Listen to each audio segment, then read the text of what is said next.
महामाई वो बघवा चढ़ के आवत हवे दुर्गा दाई वो कलकलावत आवत हवे महामाई वो बघवा चढ़ के आवत हवे दुर्गा दाई वो ए चलर चलर चलर चलर अम्बे माता रानी दाई के दुआरी वो कलकलावत आवत हवे महामाई वो बघवा चढ़ के आवत हवे दुर्गा दाई वो कलकलावत आवत हवे महामाई वो बघवा चढ़ के आवत हवे दुर्गा दाई वो जय हो।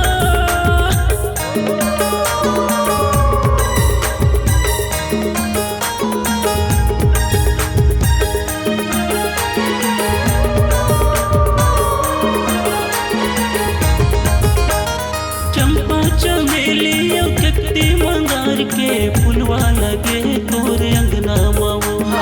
फुलवा लगे तोर अंगना मावो फुलवा लगे तोर अंगना मावो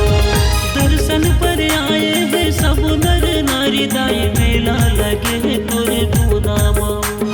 मेला लगे तोर पूना मावो मेला लगे तोर पूना मावो दुश्मन के नाश करे बरियते कलकलावत आवत हवे महामाई कलकलावत आवत हवे महामाई आँखी लाल करके दाई आवत हवे वो बरसी भाला धर के दाई आवत हवे वो कलकलावत आवत हवे महामाई वो बघवा चढ़ के आवत हवे दुर्गा दाई वो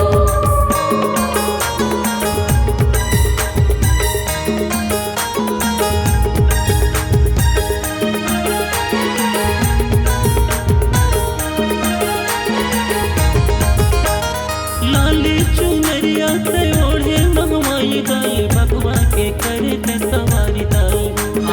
बघवा के करे सवारी दाई बघवा के करे सवारी दाई पहरे के ऊपर वो पहर बिराजे दाई लंगरे करते रखवारी दाई लंगरे करते रखवारी दाई लंगरे करते रखवारी दाई बैरियो दुश्मन के नाश करे बरियते कलकलावत आवत हवे महामाई वो कलकलावत आवत हवे महामाई कलकलावत आवत हवे महामाई वो बघवा चढ़ के आवत हवे दुर्गा दाई वो कलकलावत आवत हवे महामाई वो बघवा चढ़ के आवत हवे दुर्गा दाई वो ए चलर चलर चलर चलर दाई वो अम्बे माता रानी दाई के दुआरी वो कलकलावत आवत हवे महामाई वो बघवा चढ़ के आवत हवे दुर्गा दाई वो कलकलावत आवत हवे महामाई वो बघवा चढ़ के आवत हवे दुर्गा दाई वो।